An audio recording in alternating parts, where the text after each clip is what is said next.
We do 5 games.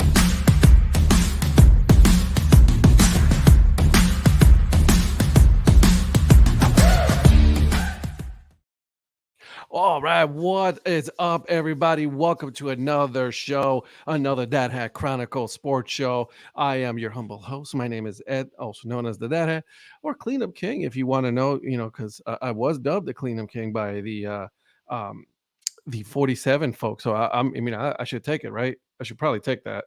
But I'm also joined by my good friends, my co-host, Patrick Larson, the prospector himself, as well as Mr. Donnie Wise, some parts unknown. Actually, we do know where he is, as also known as the mayor, wearing a beautiful elf Cleveland Browns hat. Trucker dad, or dad trucker, whichever Dad you guys trucker. want to go with. I Yeah, love it, my friend. I am all about this right now. So thank you so much for that. Yep. Gentlemen, how are we doing today? Doing good.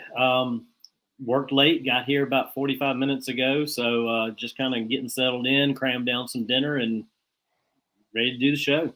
There's nothing wrong with cramming down some dinner and then, ready to go, right? Yep. Yeah. And I'm good as well. I hope everyone else is. I was at a graduation today. My girlfriend graduated with her master's and got to walk today. She put in a lot of hard work. I'm really proud of her. So Megan, All right, congratulations. Big congratulations. And so that was good to celebrate her today and make sure that she gets recognized for all the hard work she's put in and puts in every day as a teacher. So shout out to all the teachers out there that put in so much hard work at the schools. That's awesome. It's an unthankful job. Hello, Lynn from Chicago. How are you today? Is Lynn never not traveling? I know that woman's always traveling. I'm telling you, it's just how it goes with her.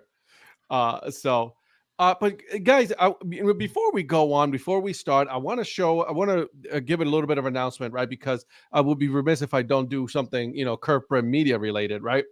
But if you guys already know, so on Curve Prep Media just released a tweet out there, and I'm going to read it to you guys, right? And this is in conjunction with with Mike Sellers of the Up to Chat podcast, but we're doing a Secret Santa for minor league baseball fans. Participants will mail a baseball related gift to one person and receive a gift from another. If you like to participate, simply comment on the post below by Monday, December 18th. So you got to go on there, go follow both Corporate Media and Up to Chat podcast. If you guys want to participate, I think that's pretty cool, right? Something to just get to join with other fans of minor league baseball, right? We get to know them, interact with them. So I think this is a good way of doing so. So I wanted to put that out there. So make sure you guys go on the Corporate Media Twitter or Up to Chat podcast. So that way he's been able to go ahead and retweet those. So, but yeah, those are the announcements for right now. And guys, don't worry. Ed is not going to rig the system so that way he can get Skyline Chili from Mike Sellers. Don't worry. No, he will not. As a matter of fact, he will return that gift. Well, isn't it stadium giveaway items? It's a stadium giveaway items, right? Exactly. More rules, more information will come later. I'm not involved in this one as far as Curb Media. That's a different someone else who's doing that, Paul and Mike Seller. So they'll be coming out with more information. I just wanted to put that out there just because I think that's pretty cool right now, right before the holidays and things like that. So. All right. So mentioning Skyline Chili, Rhonda found Skyline Chili at our local Kroger in Lexington or in Columbia area. Did she? Yeah, she was going to take a picture. She forgot to take a picture. She said, "I'll go back and get a picture later." But yeah, she had seen the Wendy's chili that you can buy in a can, which I had found up here. And she was in the grocery store and she saw the Wendy's chili there, and then right beside it, she saw cans of Skyline Chili. I will take the Wendy's chili all day long. Yeah, we too. Well, I've already called all the grocery stores in North Carolina, so that way no matter where Ed Rivera goes in the great state of North Carolina, he can stop by his local grocery store and pick up Skyline Chili. We all we know are right now we used to be next to a Publix where we lived in Apex. God, I love and I miss Publix. Such a great Yeah, grocery Publix is store. good. Yeah, I I love, live but now we're right next to a Publix now. I literally live like 2 minutes from it, if not oh less. man, it was like literally it's like that. Literally, it's like 2 minutes where we were, so it was Yep. amazing. Yep. And then but now we're Food Lion people, right? Because it's affordable, and you got to save some money wherever you can because things are getting expensive nowadays. Yep. All right, gentlemen, what are we drinking tonight? So I've got from New Glarus Brewing the Scotch Ale. Brought me a bottle Scotch of- ale. Okay. Yeah. My buddy Jay, every time he goes to visit his daughter in Rochester, Minnesota, he Got to get swings you at least a through. 6-pack.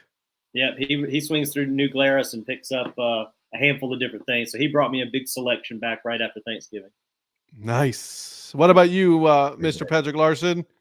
Well, as usual, my drink of choice is never as adventurous or as interesting as yours, but I do have the trusty Gatorade Zero. I know, And it's the same and, flavor, and right? It's what? It's the same flavor. The same flavor. The same flavor. I love it. We keep it with consistent here. It's nothing wrong with that. Well, nothing wrong with that. And today I'm drinking Dad Hat Amber Ale. And this Ooh, one nice. is from the great state of Minnesota, from Fair State Brewing Cooperative. So it is a delicious, and then obviously it is. I mean, it's a Dad Hat. Can't go wrong That's with a great beer. I was glad Eric sent me one of those last year too. That was fantastic. So Oh, that it makes hits the two beers from the great state of Minnesota tonight, right? Well, this one's from Wisconsin. That's Wisconsin. Wisconsin, And let's not get it twisted. Is that a Disco Turkey koozie? Yes, this is my Disco Turkey beer koozie. I love it. Congratulations. Shout my out to friend. the I love it. I Disco love it. Turkeys, man. Shout out to the Disco Turkeys. Yeah, they just put some game used jerseys out there for sale on their site. That they did. There's also some sales going on as far as concerned.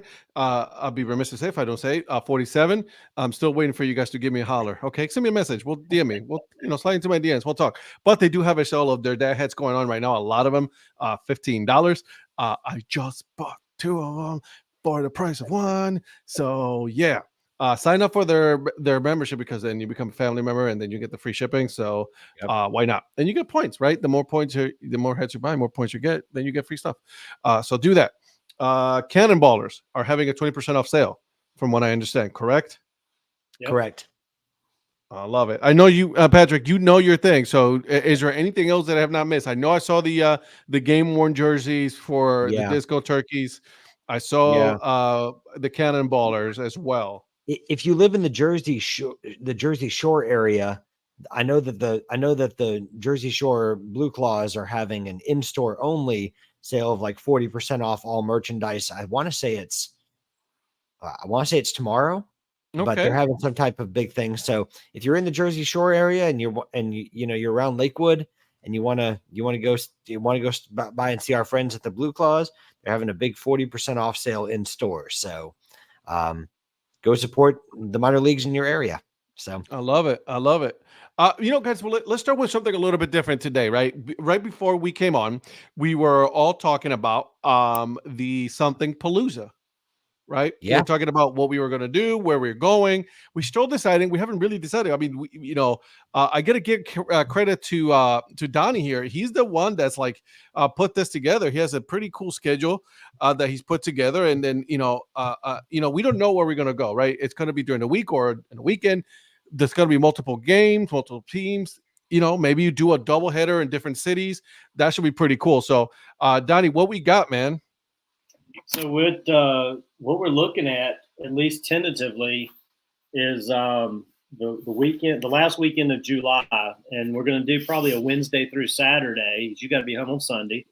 I do. It is my daughter's birthday. Your daughter's birthday, so we got to get you back in time for that. Yeah. So we had originally put out here 4 games in 4 days: Wednesday, Thursday, Friday, Saturday. Excuse me. Starting in Richmond with the Flying Squirrels, and then going down to Norfolk to the Tides, and then to Kinston for the Down East Wood Ducks, and Morehead City to catch the Morehead City. Name it right out of my head. Marlins. of the CPL, which that's actually their season finale that day. But then we started talking beforehand and looking at the times. We might do a double dip to start the day on Wednesday, do a noon game on Richmond and a 6:35 game in Norfolk, and then jump down east. Maybe do the sports show from Kinston. That would be cool. And if then, we were to do the Thursday night show, right, from Kingston live, that would be very cool. That would be pretty awesome. So we may slide Myrtle Beach in there into one of the slots as well, if we can, and maybe do 5 games in 4 days if we can get that double dip to start the day. Oh my God, that would be crazy. Yeah. And Thursday the 25th, there's a 6:30 start time. So in Kinston, so we'd be all set. I love it. Right, 6:30, right there. I mean, even if they kick us out, we'll just do the show from like right out there from the from somewhere there, and then we'll be. Maybe we can talk to somebody and get set up to just like stay in the stadium while they're cleaning up and do the show. You know what? Let's see what we can do about that. I like that idea. Guys. Yep. I like that idea a lot. All right. Yep. All right. Now that we got done with the business of that, right? Like we got done with all of that. Let's talk about some moves that's been going on in Major League Baseball, right? Not a whole lot, right? I mean, like I always say, it's like, not a whole lot going on in Major League Baseball, but there were some interesting moves, right? I mean, Jeff Passan just reported, right? Glasnow going to the Dodgers. But that was pending on whether or not Glasnow was also going to sign an extension with them. Correct. Right. Correct. So that's interesting. And I think also Manuel Margot is also going to the Dodgers. And then as far as what the Tampa Bay are getting is Ryan, and I was probably going to say his last name wrong. I'm sure Patrick, you can correct me, but Pepio? I believe we pronounce it Pepio, but Pepio. I could be wrong on that. And Johnny DeLuca is going to Tampa. So yeah. Well, however he pronounces it, I said Pepio, but he's one of the young arms that the Dodgers have have had in their minor league system. I mean, MILB.com last year, or it was either them or The Athletic, did a really good article about the bevy of arms that they had in Tulsa that have made their way up to, we'll get to this, what's now the Oklahoma City Baseball Club, but the Dodgers at the time. And they talked about just guys that are going to be able to fill in at least the back end of their rotation, for years to come, if they or use them as trade chips, if like they did to get Glasnow. So it's a good problem to have, that you can spend the money that to fill in to get the stars that you want, but also they've got a pretty strong farm system as well, that they've got some people in there that can come up and fill in the holes that they still have. And so it's probably a good time to be a Los Angeles Dodgers fan, I'd say. Yeah, we were just talking about this. Like, they are not messing around. Like, I mean, they are going all for it. Yeah, I think though, we also said this is actually going to probably benefit the Rays in multiple ways too, because one, they're not going to have to overspend to keep Glasnow, and he has had injury issues, so it may be a blessing for them to trade him and get what they can now, and they're getting a young guy that is locked up through 2028. So. Yeah. And doesn't cost them a lot. He's 26 years old. He's a good young pitcher. And I mean, if you want to look at a really good pickup. Yeah, exactly. And I mean, the Rays, you don't have to look any further than the Charleston River Dogs, who have won the championship 3 years in a row, to know that the Rays have some guys in their system. I mean, 3 years it's the same way. I get that, but look how many. You got to win both one of the halves, and I mean that's an accomplishment right there with the young talent they've got in their system, and all those guys are just moving on. Because every year, I like it. Yeah, they pull up guys that do good in the beginning of the season. That's the problem the Fireflies had. They pull these guys up after mid-season, and then you falter down the stretch. These guys haven't faltered down the stretch, even with guys getting pulled up. So I mean, the Rays are in a good position right now with a lot of young talent. But they always have a lot of young talent. Well, I was just going to say, but that's their strength, right? Like, I mean, the minor league system is the Tampa Bay's strength. I mean, they've been able to really stay consistent and competitive throughout the years because of their minor league system. I hate to say this, right? Because it's like, it's the same thing with Cleveland. It's like, but sometimes it's like Tampa gets them for a little bit of time, and then they send them off somewhere else, which is the same thing that happens with Cleveland. You keep them for a couple of years, and then off they go somewhere else. Yeah, our magic. That's right, Lynn. Yep. And I mean, and you look at the rotation for the Rays. I mean, you add Pepio to that. I mean, you still have Zach Eflin. You've still got you still got McClanahan. I mean, you've got I think they still have Savali next year as well, if I'm not mistaken. Correct. So that's still a pretty solid starting rotation. And who knows what they do for the rest, what other guys they're going to bring up or what other moves they'll make. But that's still if McClanahan can stay healthy, I mean, that's a pretty solid starting rotation, I'd say. Oh yeah. Oh, absolutely. Well, the thing is with, and I'll say this on Savali, is that he was injured, that he's starting to, pile up on those injuries. So that's the one thing that concerns me with him and the Rays. I think that's why Cleveland was like, all right, it's time to cut loose on that. So I'm a little weary about that one for sure. Yeah. Well, McClanahan too, though. I mean, I think they had to shut McClanahan down not too far into the second half of the season. I mean, he had a pretty dominant first half, but then, he got injury bug caught up with him about like early to the mid part of the second half of the season. So it's a question of, can you keep your starters healthy? Yeah, absolutely. Right. We'll see. We'll see how that goes. We'll see how that goes. I mean, do you guys know any other moves that I can think of that just recently happened? I know the Tigers just signed someone as well. That just the Brewers just required a reliever. The Brewers and Royals made a trade. Oh, that's right. They did. That's right. Yeah. I can't remember who it is, but I know that our Tyler Mahle to the Texas Rangers, an agreement with 2-year, $22 million. And then because Mahle just had Tommy John surgery. So I mean, he gets 2-year, $22 million. That's $11 million a year. That's not a bad, and he can make an additional. Sorry, go ahead. No, go ahead. I said he can make like an additional $4 to $5 million in incentives if he does well. So it's not just that. But the other trade was that the Brewers acquired Taylor Clark from the Royals. Oh, that's right. Okay. For Cam Devaney and Ryan Brady, and so I saw someone talking about Ryan Brady's had some really solid minor league numbers, and it gives the Royals yet another arm to kind of add to add to some young players that they have. I know that we have friends that work with the Columbia Fireflies, and we even have someone on here who's a massive Columbia Fireflies fan. So the mayor of the mayor himself. Mayor himself, and Mayor, you can attest to this better than I can, but the Fireflies have had some really good young pitching. So so you put that with like with what they've gotten back in this trade, that's some more talent to kind of add to that maybe Royals fans can enjoy in the coming years. That's right. Flaherty is who the Tigers added, if you're asking. That's what I was just going to read that. Yeah, Jack Flaherty's, and they had a deal and agreement, $14 million for 1 year.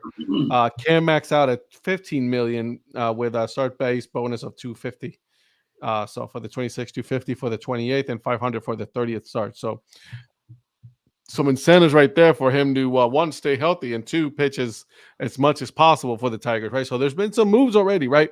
We knew that was going to happen, right? We knew that as soon as Ohtani signed and that was settled, then we knew that there was going to be some moves going on. So I'm intrigued with it. I'm definitely intrigued with the class now, one, right? Like, I mean, and then let's talk about this for a second here, right? Because the Dodgers are not pulling any punches at this point, right? They know that they have not delivered on their promise of going back to the World Series. And they need to get there, right? Like, I mean, with the kind of payroll that they have, the expectations for such a big market team, they need to do something like this, and they have not. I don't think they're done yet either. No, that's why they agreed to the structure of Ohtani's deal, so they could keep doing this. Yeah, and which is funny because, right, like you said, like we were saying earlier, right? Ohtani was the one who said, "I want it this way, so you can bring more players, so we can win championships." Yeah, they're firmly in the frame for Yamamoto, just like the Yankees are. And I mean, I really think it's become either a Yankees or Dodgers scenario for Yamamoto. Yeah, I think those are the two likeliest scenarios for him. And the Giants also a couple of days ago made a move for Jung-Hoo Lee, the Korean outfielder, 6 years, $113 million. So that's a big deal for the Giants, and a big commitment for admittedly a talented player coming over from South Korea. So, the Giants are making a little bit of a splash as well.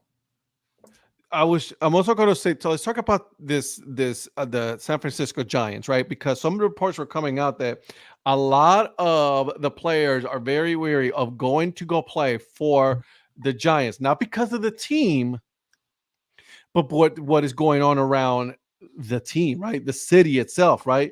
There's a lot of things that it's out of their control, out of the control of the team, right?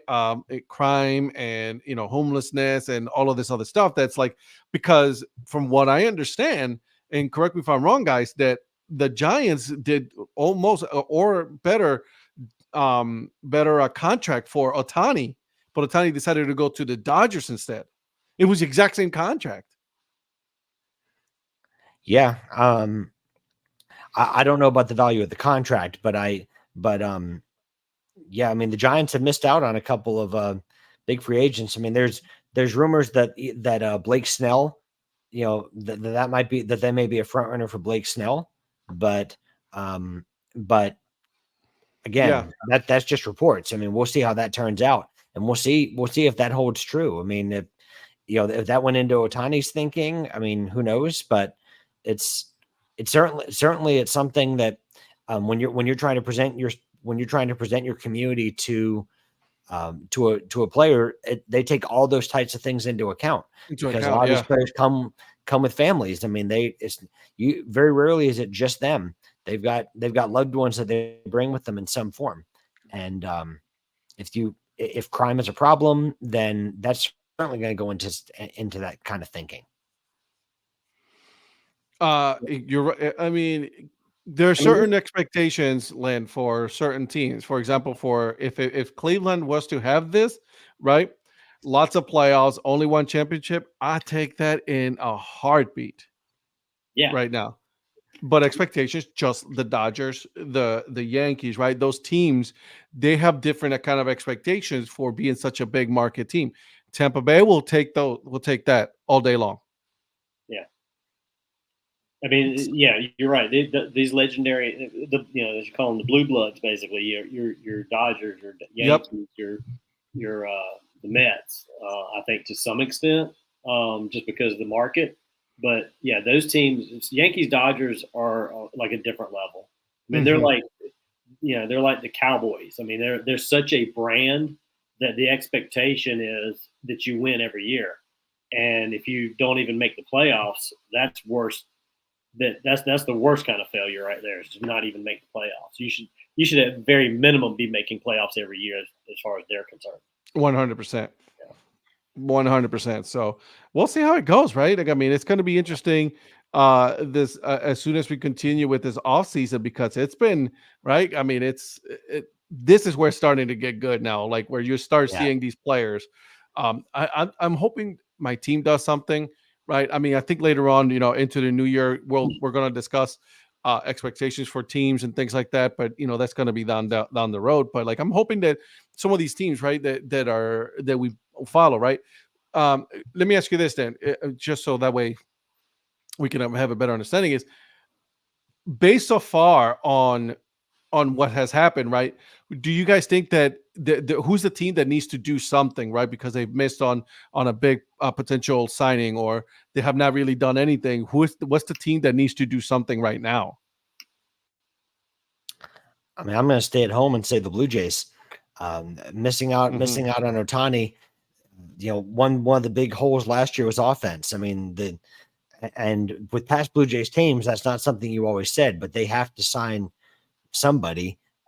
Is it going to be someone of like a level of a Cody Bellinger, or is it going to be someone like are they going to bring Teoscar Hernandez back?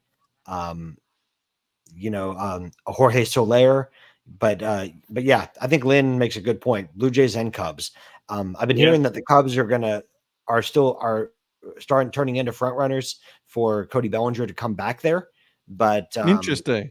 Yeah, but because they had Cody Bellinger going to your team, as a matter of fact. Yeah, and I don't know that it's done or anything.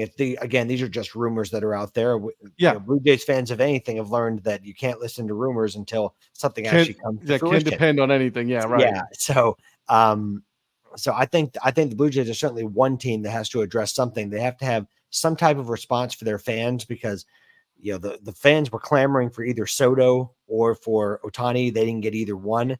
So now fans are almost dejected even before the 2024 season even starts. So they're going to have some type of response to try to hopefully bring in someone to placate a lot of the fans. Not that Blue Jays fans are only represented by what's on social media, but certainly that segment of the fans are clamoring or demanding some type of big signing.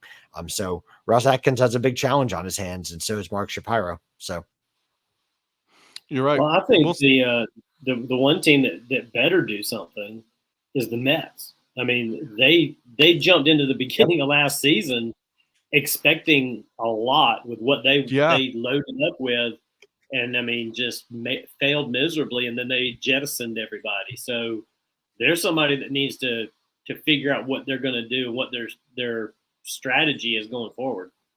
Yeah, they've become like the forgotten team, right? I mean, it's just boom, done. Like nobody has heard from them. They have not done anything. They just have a brand new GM. Like, I mean, he's like a fan of the team and all that. Like, that was a good story. All right, cool. What are you going to do now? Yeah, like, I need you to do something. They haven't done anything. Right. So I also heard that they were also in on Yamamoto. So like, I mean, we'll see, right? I mean, there's a lot of teams have been mentioned for Yamamoto, the pitcher. So, but I mean, the Dodgers, right? You got the Mets, the Yankees, the Cubs, I think it was at one point. So we'll see how that goes. But you're right. They really do need to do something in order to keep their fans happy. And it's New York. In New York, they don't take kindly to not doing anything, to being, inactive the way they've been. Yeah. Well, I also think that Steve Cohen doesn't like to be known as the little brother in New York. So, I mean, You're that's right. I mean, whether no matter how much money he spends, he's not going to be the big brother to the Yankees. No one is. It wouldn't matter what team it was. The Yankees 27 championship is kind of hard. 27 championships goes a long way to holding on to that big brother status, and deservedly so. But the only way he can do anything about it is to spend his way out of it. So right. I feel like he has one big move in him. I don't know what that big move is going to be, but so I think last year really would that move be considered a trade or a big signing? Well, I don't know if there's a real. I mean, the big fish are off the market. For me, I mean, like after Ohtani, there's not really a big splashy move to me. Like after Yamamoto, that the Mets can really make. I mean, I may be forgetting a name that's on the market, but no one's coming to mind that's just going to be a real splash. So I'm thinking maybe a big trade if they can do it. But they've just replenished their system with some people. They don't have a whole lot of trading chips to really do a lot on the trading market to really bring that blue chip player that I can think of. I mean, I could be wrong, but yeah. An interesting name that I've heard that's been out there is what's his name? Yelich. Christian Yelich. Christian Yelich of the Brewers? Yeah, the Blue Jays have been linked with him. But again, I don't know if that's a realistic possibility, but I don't know if bringing in someone like that would help. I don't know if that's necessarily someone the Mets would target, but yeah, I think the Mets need. I think Donnie's absolutely right, Mr. Mayor, because the Mets do need to bring in somebody to try to get a renewed focus on a new manager coming in, and they've got to respond after last season's disaster, because that's exactly what it was. And I'm doing a little bit of research as we're talking here, and it's someone that I just realized that hasn't been signed yet. Clayton Kershaw. Ooh, I forgot about that. Clayton Kershaw is still out there. Dodgers have not called. New York Yankees. I mean, I'll take him. I'm not going to I think turn him down. a lot of teams would, right? Yeah, I mean, I think the mayor needs to put in. I think the mayor needs to put in a call. I mean, there you go. Cashman needs to go to the bullpen and bring in the closer. His name is Donnie Wise. There it is. As long as he can get us to the playoffs, then the other guys can perform in the playoffs. So. That's what it is with him, though, right? He's really good during the season. He's a season champion, and then when it comes to the playoffs, he disappears. I mean, that's one of the most baffling. Wouldn't lock him back up, but I mean, at the same time, they're probably thinking he's had a good run. Maybe he needs a fresh start. So. I like. I can see the Rangers. I agree. I think Texas is a great spot for him. Yeah, interesting. I would definitely love to have him. You throw him in the Yankees lineup with Cole, and if we could get Yamamoto, oh man, now we're talking. Yeah, this is insane to me because it's become the East Coast versus West Coast.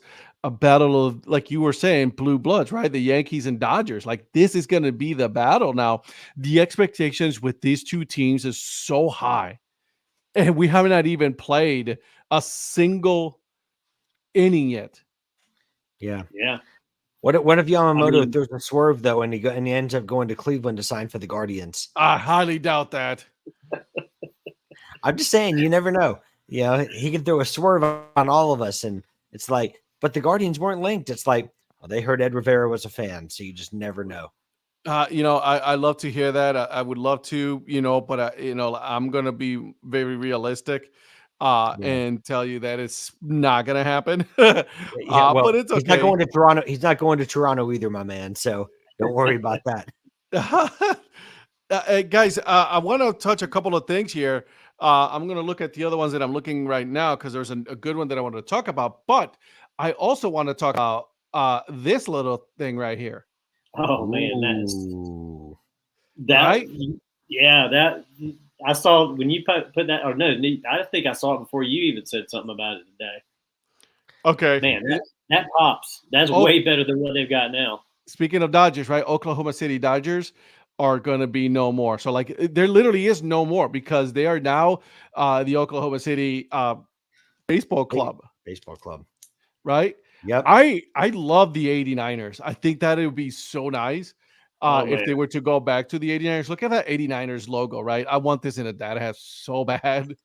Yeah. The guy with the mustache. Yeah. I love that it's going to be an on-field one. I love the tritone they showed in the release with that on the front of it. I mean, look at those jerseys, guys. Yeah. Yeah. What a massive improvement. Even though it really is a massive improvement. Yeah. Well, I mean, even though it looks like they threw it together a little bit because you could tell this is sort of a hurried logos, but for the only one that's not is probably the city and the alternate, because that city one was introduced last season, which maybe unbeknownst to us was maybe that was a prelude to this happening. But it's that 405 hat was introduced as kind of like a theme night hat for the for obviously for the area code for Oklahoma City, and it's and now that same hat is now going to be used in their regular rotation. And then the OKLA hat is one that they've used. It's an alternate hat for the Dodgers for several years now. Mm-hmm. So, but they're wearing the same OKC hat for 3 different jersey combinations. So It's going to be interesting. I like it. It's going to be interesting what the colors are going to be. Are they going to keep these colors, right? Because they're not really red, white, and blue. It's like these are very muted colors that they're using. One last thing that I wanted to talk about, boys, is there is going to be a new in March, a new prospect game that that's going to happen. Did you guys hear about that? I did hear about that. I did not. So so pretty much what it is like the top prospects are going to be playing showcase. It's going to be called the MLB and minor league baseball spring breakout, right? Pretty much what it is, all 30 clubs will assemble a rosters filled with 20 to 25 of their best prospects and then take on top minor league or rookie talents from other organizations during spring training. I mean, that's a chance to get some guys some work against some maybe some better competition. Right? I mean, you're looking at, I applaud Major League Baseball for doing this. This is actually pretty cool that I like because now you're giving us more games, right? Because a lot of times these spring training games, they get like, ugh, boring, right? But now you get this, and then you're like, all right, so now we get to look at these prospects, right? Like, I mean, these up and coming players, which at one point, right, we didn't know, like, as soon as you got drafted, you went to some rookie ball, and then we didn't hear from you for years. Now is a total opposite. Mm-hmm. And that's probably has to do a lot with the young culture. I mean, these kids, it's just like with college football, transfer portal, NIL. These kids want to be seen and they want to be known. And even down to these baseball players now, it's like, it used to be you just wanted to get a contract, come out of high school, come out of college. You wanted to sign and start playing ball. Mm-hmm. And you knew that it was going to be a 4 or 5 year at least road to get up to the big leagues. Now, with all the technology, all the avenues of people being aware of you, they want it now.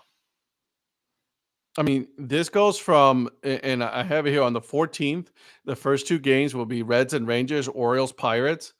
And then it goes all the way until Sunday, March 17th, when it ends with Astros or Cardinals and Bruins or Royals. So, I mean, all of the teams have someone playing, right?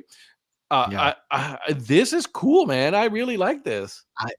I do too. I mean, especially if you are into the minor leagues like we are, and you want to know if you're not familiar with all the top prospects from other teams, this is going to be a chance to see them before the season starts, and then. Say if someone catches your eye, they may end up in your neighborhood, and you may be able to catch them in the very beginning of the season, the middle of the season, or toward the end. Because if especially with top prospects, they have the chance to move up. Like look at Jackson Holiday for the Orioles. I mean, he played he started out at like Marva, and he ended up in Norfolk by the end of the season. So yeah. So these are some interesting matchups. Other players, right? Marlins, Cardinals, Mariners, Padres, White Sox, Cubs, Nationals, Mets, Giants, Athletics. It's not like a championship thing or anything like that. It's just we're just giving you guys an opportunity to showcase your talents against other players on national TV, most likely MLB TV or MLB At Bat. So that's going to be interesting. I like it a lot. I really do. I think it has a lot of potential. For something like this, and all the teams that usually have a lot of they have a lot of prospects, a lot of minor league guys come in to spring training. Correct. They get spring training invites, and they use them a lot for inter squad games and things like that in the backfields. So now it's like they're taking that next step to bring these guys to the front fields and showcase them a little bit more. So I like it. I think it's great. Yep, I love it, guys. I absolutely love that. So, and Ed another thing I wanted to bring up. We might have to plan a spring training palooza maybe by 25. I like it. I'm okay with that. It's already too late for now, but I'm okay with for this for next year. I'm down with that. Did you guys hear about about what happened with New England professional baseball? Yeah, I saw that. The chowder heads are no more. So they've now been renamed the New England Knockouts. So Oh, there wow. must have been, I guess, local fans in the New England area, or in the, because that's in the Brockton area, I believe, right? So the Brockton Rocks owners. Right. So they said, and they put out a tweet or a post that said, "We heard your voices," and I quote, "Exciting news. We heard your voices loud and clear, and we are officially reintroducing New England Knockouts. We pay homage to the legends before us and those creating a new legacy today." So it's I'm guessing, I can only guess here. I'm speculating that Chowderheads did not go over very well. So if we heard voices loud and clear, that's usually like a New Hampshire primaries scenario where it's like, that's not what we want. And so Right. we went back to the drawing board, and we, just like New Hampshire came out with the Fisher Cats, they've now come out with the Knockouts. So Yeah, so interesting. I really love this post though, and I wanted to see if I can get it up to where it was, because this is hilarious. From minor league promos, right? New England Chowderheads, November 16, 2023 to December 14th, 2024. I love that. Well, Come on now, it's good. yeah. Well, one of the, who was it? Was it Indie Pro League, that with the Indie Pro League news account that said just the other day that they were wondering why they couldn't find a New England Chowderheads website anywhere after the Now you announcement know had been why. made weeks ago. Now we know exactly why. So Exactly. So we'll see. We'll see how this goes with the Frontier League. So interesting. yeah. Interesting. And then in the Atlantic League, I mean, we don't have to go into detail on this, but I guess Gastonia was formally removed from the Atlantic They League. did. I saw that. Yeah. So obviously we don't want to spend too much time with negative stuff here, but It's news though, from what it's in news. the world that we live in, it, right?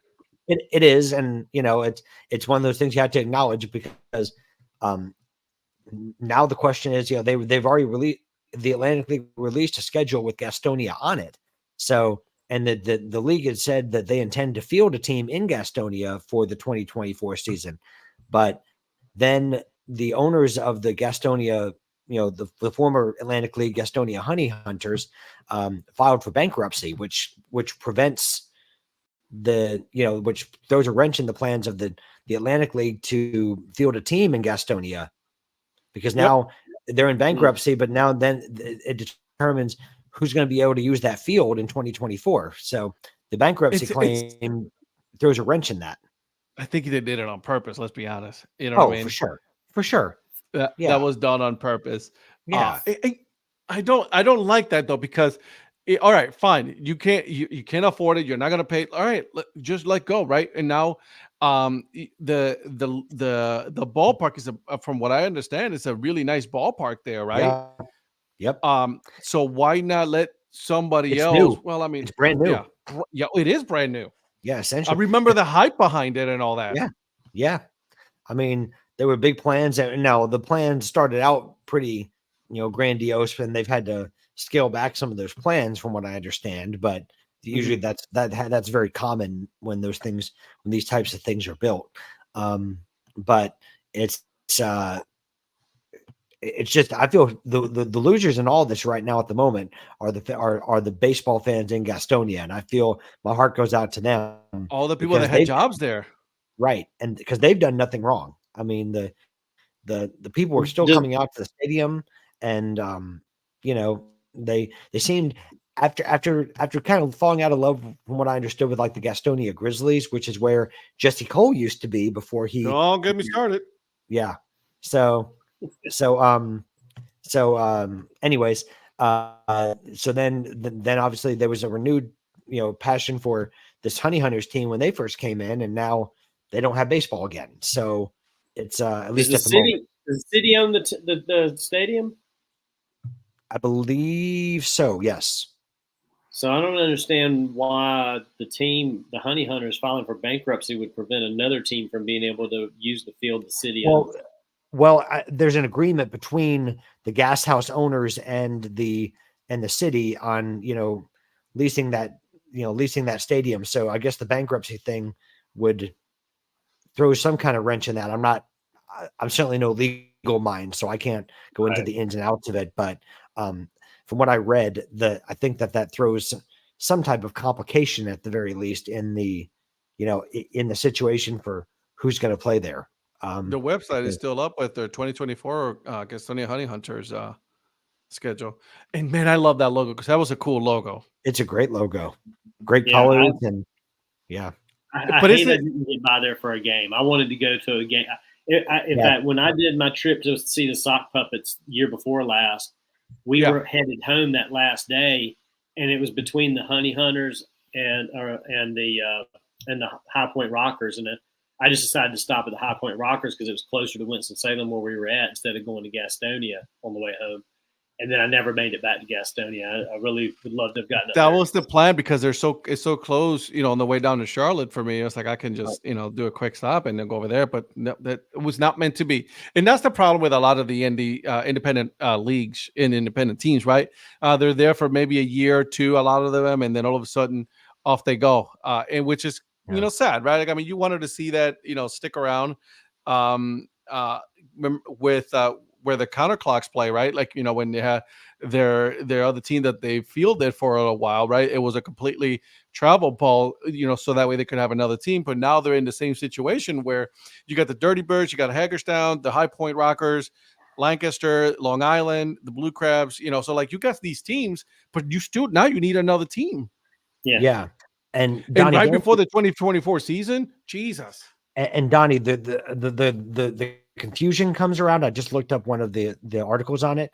The city of Gastonia had sued the owners of the Honey Hunters for unpaid debt. So they owed a lot of money to the city for using the property, and so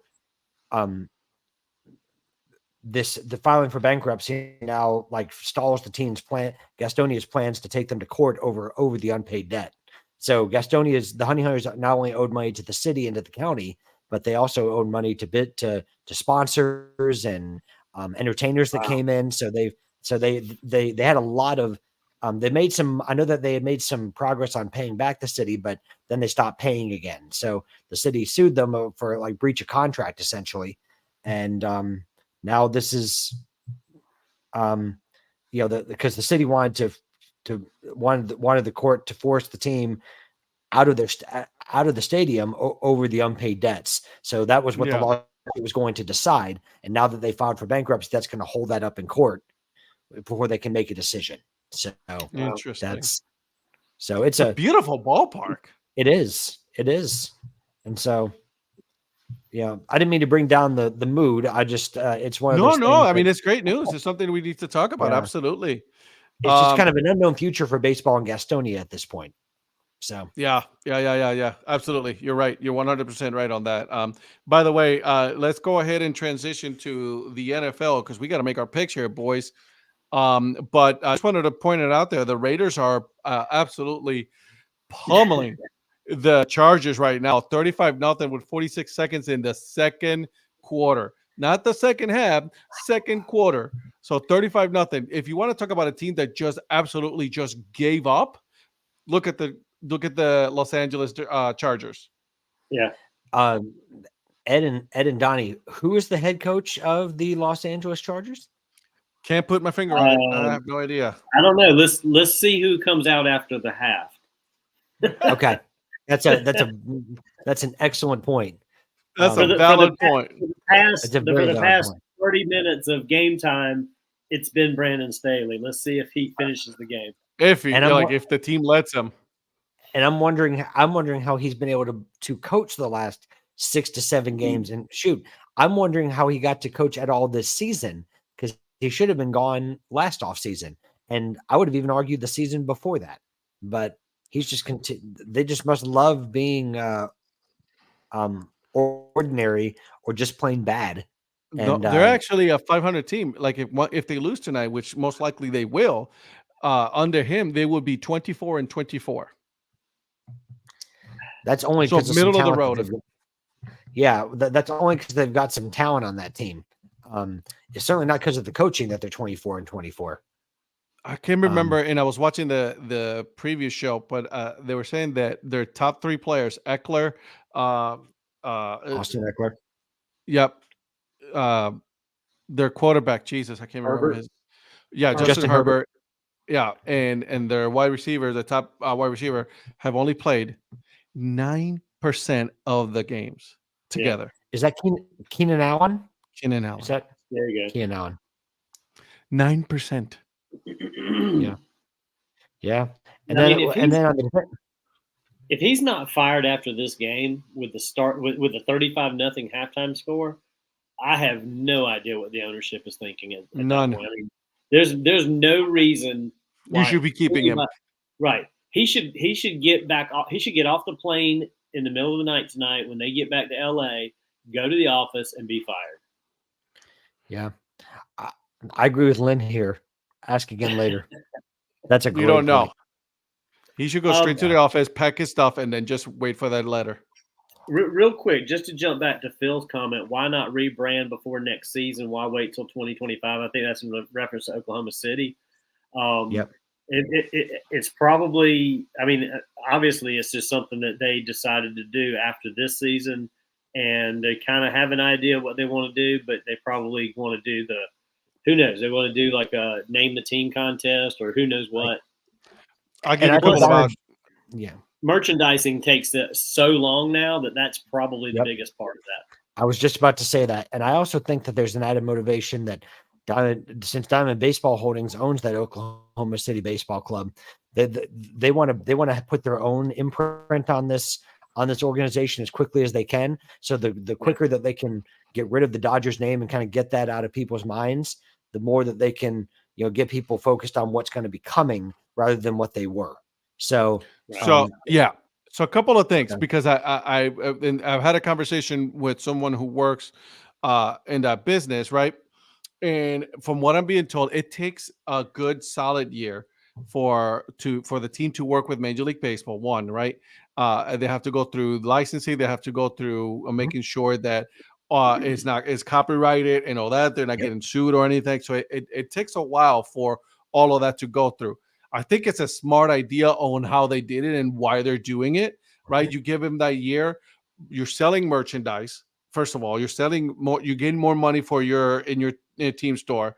Secondly, it gives you that separation of like, we're no longer the Dodgers. We're Oklahoma City. We're going to create our own identity that is not related to the Dodgers, and let's go into the future with a new team. Yep. I mean, you put the power in the fans' hands, or or at least that's what they're going to market it as. Yeah. I mean, like, we are Oklahoma City. We're Oklahoma City Baseball Club.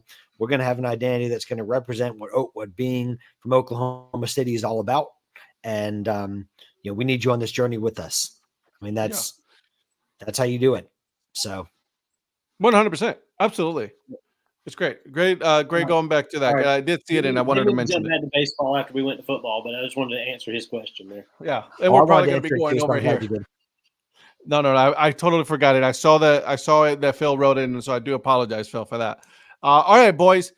Let's start with the Vegas Raiders against the San Diego Chargers. I'm just kidding.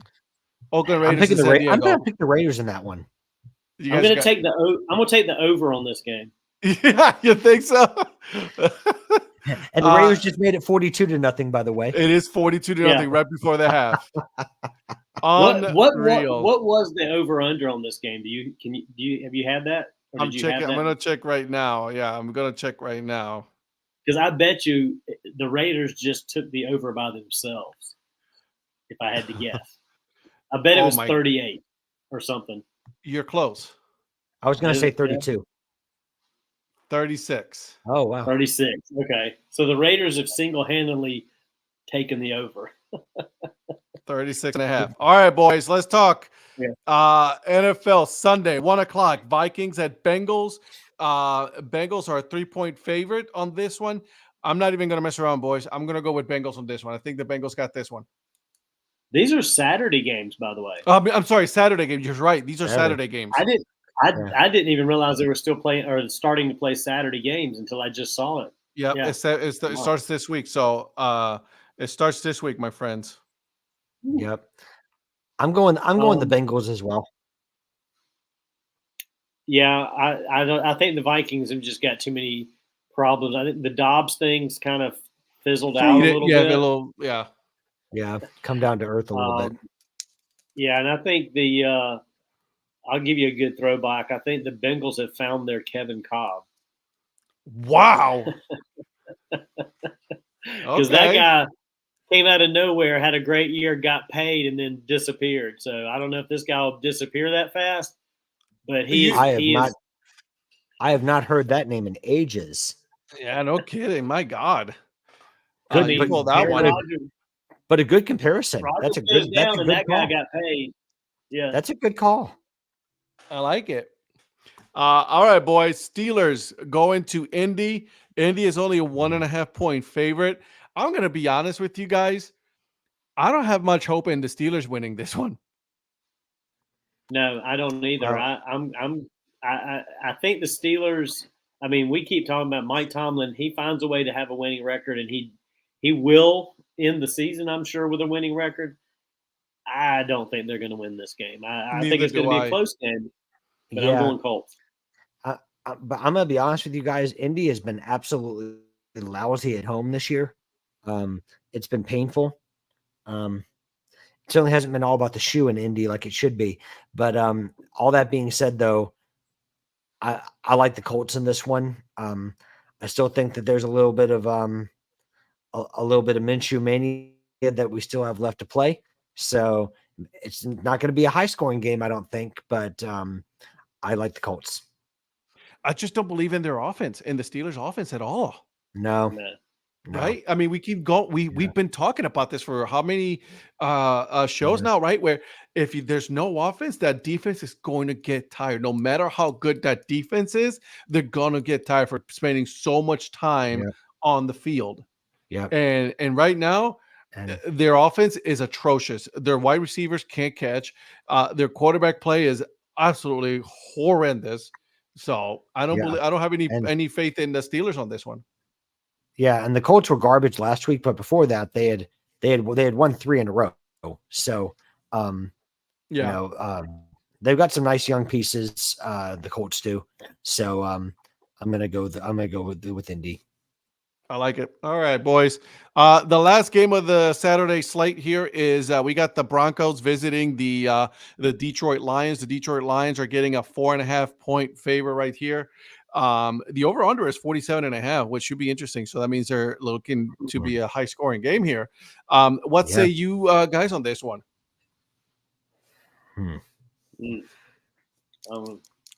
This is a tough one to pick.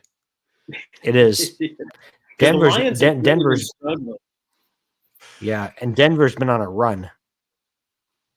Denver's been on a run. The Lions got embarrassed by the Chicago Bears, right? So who do we got coming, right? Do we have an angry Lions coming, right? Or do we have a Broncos team that are just clicking on all cylinders right now? Like, I mean, who we getting, and who's gonna outperform on this one? You know, I've got a strange feeling the Broncos win this one.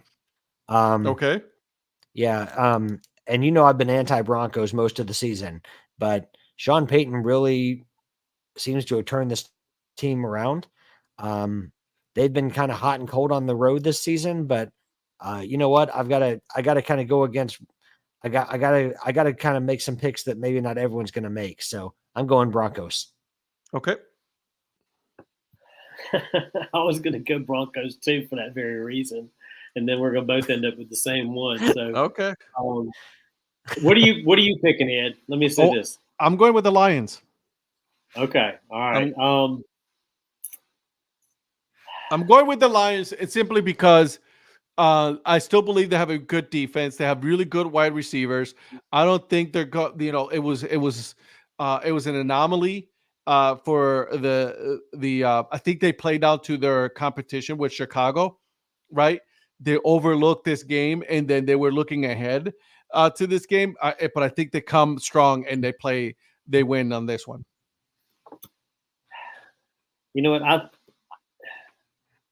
I want to pick the Broncos, but I've just got a feeling like you. I think the Lions are going to try to make up for what they've been doing. It's at home. It's prime time. It's a Saturday game. Yep. I'm going to go Lions with you on this one. I think I may regret it. Oh, This probably we will. This will be the game that Patrick whips us with, but. Well, God knows that hasn't happened much this season. You're right about that. Well, but you know what? It's still I finished last. We still got a couple more weeks, so don't you worry, my friend. Then we got the playoffs, so we still got plenty of games to pick. All right, gentlemen. First game of this game on the slate here, it is the Chicago Bears going against my Cleveland Browns. You guys know I'm not going to pick the Bears. I'm going to go with the Browns on this one. We got Joe Flacco, who's going to be the starter for the remaining of the season. He just signed that contract, so there's no more going into the practice squad. There's none of that. He is the starter. Yes, we have some injuries, but I think the Browns pull this one off, and they still stay in that fifth spot in the wild card. I think I think Joe Flacco is going to earn that $4 million that he's stands to make if he wins games. Isn't he kind of on a win game, get paid type contract? He has a contract, and then he also has incentives. Yeah, I was going to say the incentives for getting wins. Yep. And I always kind of thought Joe Flacco was a little underappreciated for what he did as a quarterback. I mean, but was he the best quarterback in the NFL? Absolutely not. But yeah, he's a Super Bowl quarterback, though. Yeah, I was going to say he's a Super Bowl winning quarterback, and that's not easy to do. I don't care who your team is. I mean, anyways, I'm going to go Browns over Bears. Yeah, I've got the Browns too. In fact, if this was an 8:20 game, I'd find a way to get there since I'm up here. But yeah, I think the Browns are gonna win this one. They're at home. The Bears have been playing pretty good. The mayor signs with the dog pound. Yeah, I'm okay with that. I got the Browns. Got the. I love it, baby. He's wearing brownie. That's right. I sure can't, do anything with the Panthers right now, so I might as well find another team. And there you go. I'm with you, baby. I'm with you. I'll be right there. Even though he's not playing, he's a Clemson quarterback. They got a Clemson quarterback there, so. You're right about that. You are right, my friend. You are right. All right. Okay, so Donnie, let's go ahead and get going here. We got the Buccaneers traveling to Green Bay, playing the Packers. Packers got a 3.5-point favorite. Obviously, we know that they get that 3-point on that one because they're at home. I'm gonna ride with Baker, man. I'm gonna ride with Baker until they tell me he sees something different. Baker won last week, so he got me a win. I mean, I was right on this one, so I'm gonna continue riding the Baker Mayfield mania. I can't go with you on that. I'm gonna stay with the Packers. Okay, you got the Packers on this one, huh? Okay. Yeah, I mean, there's nothing wrong with that. I got Tampa Bay. I think it's going to be a good one, right? I think it's going to be a situation where it's going to be close. Jordan Love has been playing absolutely wonderful, man. He has played him pretty good on this one, so we'll see. Yeah, I agree. I think how much you want to bet that Patrick went to go get his Browns? There it is. Boom. There it is. Apologies to the chat. No, you're good, man. You're good. All right, my friend. I got Tampa Bay. Donnie picked Green Bay. Okay. Who do you got? You were heavily on this Baker Mayfield train, aren't you? I told you. Man. I'm going Team Mayor on this one. I'm going with the Pack. Okay. Listen, last week you guys went against me when it came to this one, so I don't know, Donnie. What do you think? I think we lost. Am I here? You're there. You're frozen, but you're here, my friend. Okay. What was the question again then? Because there you are. Last week I went with Baker. You guys didn't, and I was proven right. You guys both of them went against him again. I think Jordan Love's Jordan Love's kind of coming around a little bit, and I don't know. I just got to go with the Packers at home. It's cold. It's starting to get to be that winter Tundra's not That's frozen exactly yet, what- but it's getting there. So I was gonna say we're getting close to the frozen tundra. Yeah, you're right. Yeah, but you know what, Ed? I'm just not as progressive as you are when it comes to Baker Mayfield. Oh, whoa, zing. okay. All right. I like it, baby. I just got a text message from a friend of mine who lives in Cleveland, right? He shows me the score of the Raiders and Chargers. His next question: think Staley gets fired at halftime?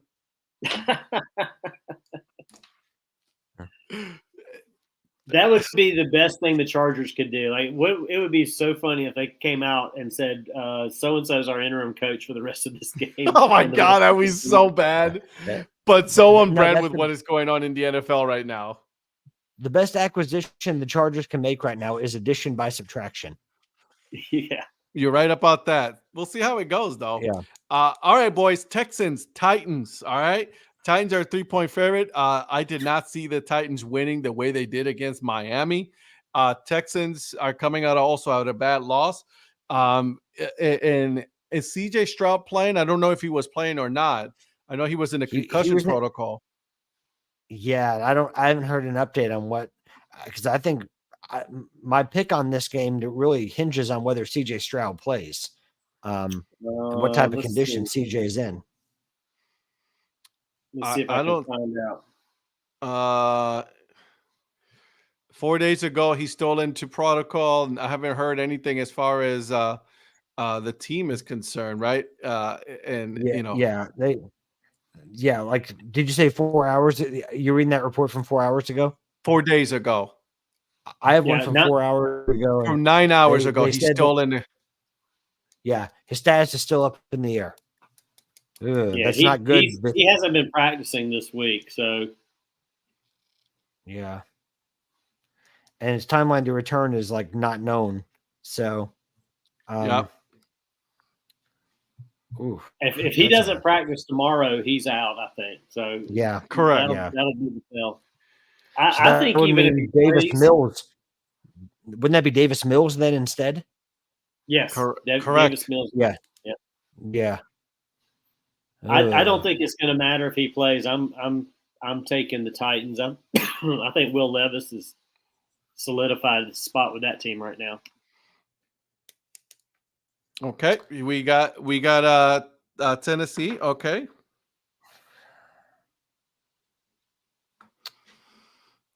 Yeah, Will Levis has been playing lights out. I think. Yeah, he has. Yeah. I'm gonna go with you there. I'm gonna go with Tennessee as well.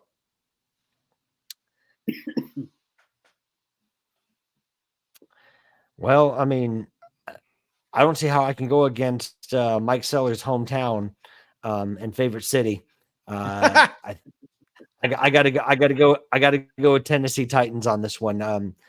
I just think, again, I think that the mayor makes a great point with Will Levis, and he's playing at home. And Will Levis is going to be very confident after last week and a humongous win for them on a Monday night game. So I think he's going to ride that into this game, because division games records go out the window.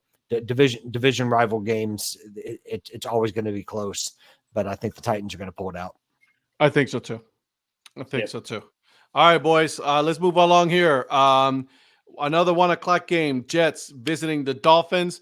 As you already know, Jets won last week. He like he said, he has nothing to play. Nothing to. What is he going to do? They're going to fire him. So, but I'm still going to go with the Dolphins on this one. Dolphins are angry after last week. Their pride was hurt, and Mike McDaniel's mad. I mean, I think you've got a team that's looking to get revenge, and I think that the Jets are just in the wrong place at the wrong time. Dolphins win. Okay. Yeah, Dolphins. Now, the situation with Tyreek could affect that a little bit if he's still hampered. But yeah, I think I don't see the Dolphins letting the Jets win this game in any way, shape, or form if they can help it. I'm going to go Dolphins. As of right now, so 8 hours ago, still a mystery on his injury. So we'll see. All right, boys, let's move it along here. Kansas City Chiefs, the New England Patriots, the Chiefs, who have been very silent since they mistakenly went after the referees for what was the correct call. They're going to go against the Patriots, who went into Pittsburgh and put a whooping on them. So, do you think that New England has a shot, or is it more of a Kansas City? They need to rectify their ship and they need to get a win, and this is the perfect timing for this. I think it's the Chiefs are going to go in there and win this one handily. I think they doubled down on last weekend by, one, not apologizing, and two, Pat Mahomes coming out and saying, "Hey, I have confidence in my guys, and guys make mistakes, and I still have their back." It's like he kind of backhandedly admitted that the problem was with Tony. Tony, yeah, with Tony. Yeah, and at the same time, did not apologize for his comments. He did apologize for not or what he did to Josh by bringing it up out there. But anyway, Chiefs are gonna bounce back at this one. Patriots are just they're on the goodbye Bill parade for the rest of the season, I think, too. So, yeah, Chiefs are going to win this one pretty good. All right, Patrick, talk to me. I think if the Chiefs learn how to stay on side, that they will. Then they have the talent alone to beat the Patriots. So, Chiefs win. All righty, I love it. Okay, boys, let's go a little bit quicker here. Giants and Saints. Saints for me. Saints. Yeah, I'm going to go Saints. I mean, the Giants kind of pulled a sneaky one this week, but I'm going Saints at home. Okay. Then the Falcons against the Carolina Panthers. We got ATL, don't we? I can't go. I'm sorry. I can't pick the Panthers, man. I want to because they're a team here in North Carolina. I really do. Listen, Desmond Ridder has been playing really good. Atlanta is a 3-point favorite, even though they're playing at Bank of America Stadium in Charlotte, right? But I just don't see anything as far as like what is going on, the coaching staff, like with Survivor Series, going on with the coaching staff. I can't pick the Panthers. I just keep wanting the Panthers to have that one more win that just surprises somebody. Yeah. I think they've got it in them, and then I think they don't. So they have nothing to bank on right now. I mean, Bryce is not playing any good at all, but he has no weapons, no anything. No offensive line. It's just dysfunctional nightmare. I've got to go Falcons. Okay. Historically, this is a game the Falcons would lose. I'm going to be honest. Yeah, I mean, that's what the Falcons usually do. Play down to the competition, play down. Well, but also it's just an Atlanta thing to do, to go to the Panthers and lose. But I think the Falcons, the fact that they have the chance at not only a playoff spot but a division title, and because they're neck and neck with the Bucks. I think the Falcons are going to be up for this one. I take Atlanta. Right, and we are just talking about, so like if because I picked Tampa Bay, you got Green Bay. So if Green Bay wins, Atlanta wins, boom, there it is. Atlanta's in the front seat right there, division leaders. So I mean, it can happen, and I think they know that. And you may have, you may have to call your best friend Baker Mayfield and like cheer him up. So I might have to. I'm gonna send him a tweet. Yep. I mean, what's up, dude? Talk to me. All right, boys. Commanders, in Los Angeles Rams. The Rams almost pulled that win. They almost got me that win right there, but they did not. They gave up that touchdown at the end in overtime. So, but I'm still going to go with them this week. I think, like you said, another team that is just in disarray. Coaching staff is about to just be let go with the Commanders. So I got the Rams. Yeah, man, it really sucks to be. really sucks to be a former Panthers coach, doesn't it? Sorry, Mayor. But I'm gonna take the Rams over the Commanders. Yeah. Okay. All right. 49ers at Cardinals, 4:00 game here. 49ers are a 12-point favorite, boys. That should tell you exactly where everybody is at on this game. So we got 49ers across the board, right? Yeah. Yeah.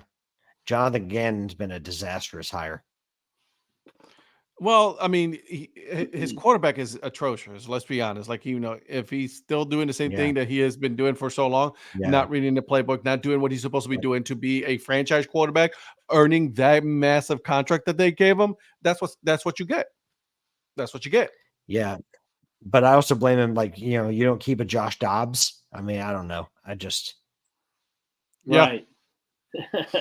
You traded him in, and then it was like, oh well, we got our starter back. We got to get rid of Josh Dobbs when they should have kept him without knowing if your starter was actually ready.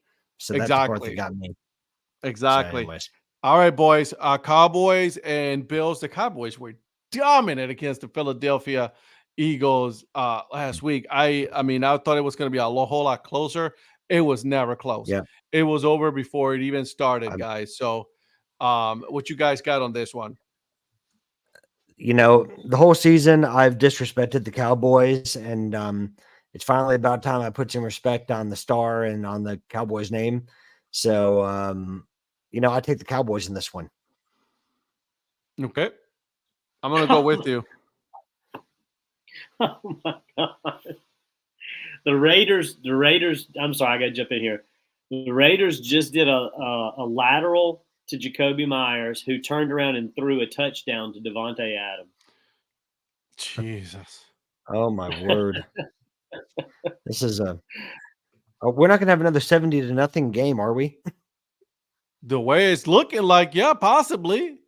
I mean, if it's 48-0 now, and Staley is still on the sidelines, by the way. He's not going to survive the night. He is not. I'm telling you, way he does. That he is getting fired this week. He should have gotten fired last week. But his saving grace was that Justin Herbert got injured. He can't. There's no way he still stays employed. Yeah, you have to fire him now so you can start looking for coaches. If he does, like, how they always say there's only a couple of things that can survive a nuclear blast. Like, cockroaches. I might be convinced that Brandon. Yes, I was going to say, like, Brandon Staley might be one of those things that can survive a nuclear blast if he's able to keep his job after this. God, and I made a bet with Brett on the fantasy playoff game, and I took Jacoby Myers out of my starting lineup because he hasn't done anything, and now he's killing it tonight with that touchdown pass and touchdown. That's what always happens. They always start to perform when you take them out. I know.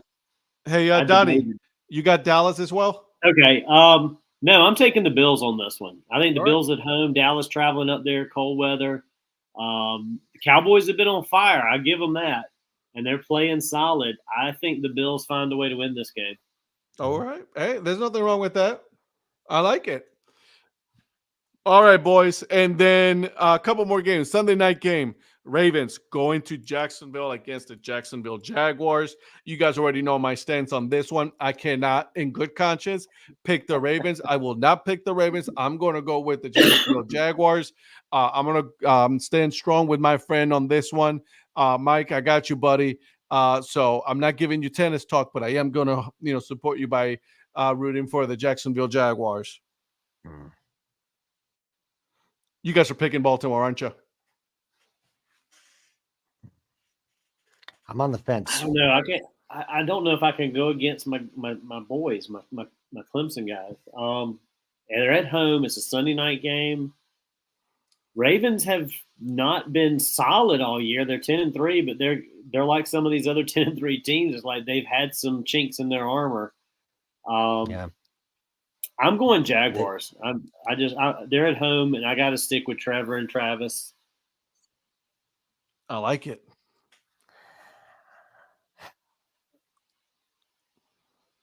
We got to differ up at some point, right, to make this fun. So I'm going to go Ravens. Ravens have been good on He's the going road. to beat us with the Ravens and the Broncos pick. I was just gonna say that he's probably gonna beat us because of this. So he's like, I'm just gonna pick it just so we can make this more interesting. Not based on my recent history of picks.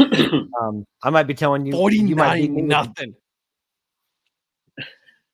Yep. Jesus. Yep.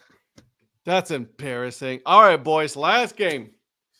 The Philadelphia Eagles, very angry Philadelphia Eagles, are flying to Seattle, Washington to play at Lumen Field against the 6-7 Seattle Seahawks, who at one point were very close to, the division. They were doing really good. Since then, they fell off and not even in a playoff contention, I believe, right now. So, who do you guys got? Is it a Philadelphia sweep on this one? I think so. I mean, Gino's still dealing with that groin injury a little bit. He's probably expected to play, but they just haven't looked really good the last 3 or 4 weeks, even when he has played. So I'm going Philadelphia. I think Philadelphia is going to go out there on Monday night and they're going to take it. It's probably not going to be a big win, like big score, but it's not. I don't know. It's probably a 7-10 point score. Okay. Patrick, what you got, my friend? This is a tough one. I just have a feeling the Eagles are going to be PO'd over the way they played the last couple weeks. So, Lumen Field is a very tough place if you've ever been there. It's a very, very tough place to go and win. But I don't know. I think that the Eagles are going to go take care of business, and I take the Eagles in a very close game. Sounds good to me. We'll put you for Philly. All right, boys. This is going to be really close this week. I need you guys to pick your over-under. Chargers just had an 80-yard touchdown pass, by the way. Hey, look at them. Well, it was a 15-yard pass that he scored on, so from about 80 yards out. So what you're telling me is we can't do the over-under on the Raiders Chargers? Yeah, no, I don't think so, buddy. I don't think so. Oh man. Okay. Hey, the Raiders have still got a lot of time to add to that score. That's what I'm saying. Yeah, that's why I'm not giving you guys anything on that one, because they still it can still happen.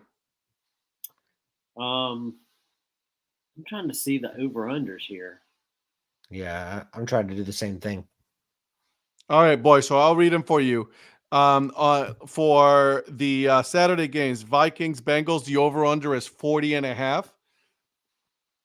The Steelers, Colts is 42.5. I'm taking the under on that. You got Steelers, Colts? Under. Okay. Okay, I've got it now. I had to expand my screen. Okay. You're taking the did you say you're taking the Steelers Colts, Patrick? On the under? Yeah, on the under. Okay. Watch both teams have prolific offenses for the week. I doubt it. Broncos, Lions, 47.5. Browns, Bears, 38.5. I'm going to take the under on the Browns, Bears, just so you guys know. Okay. Oh my God, what in the world are these people thinking? Over under on Commanders Rams is 50.5. Yep. Oh man.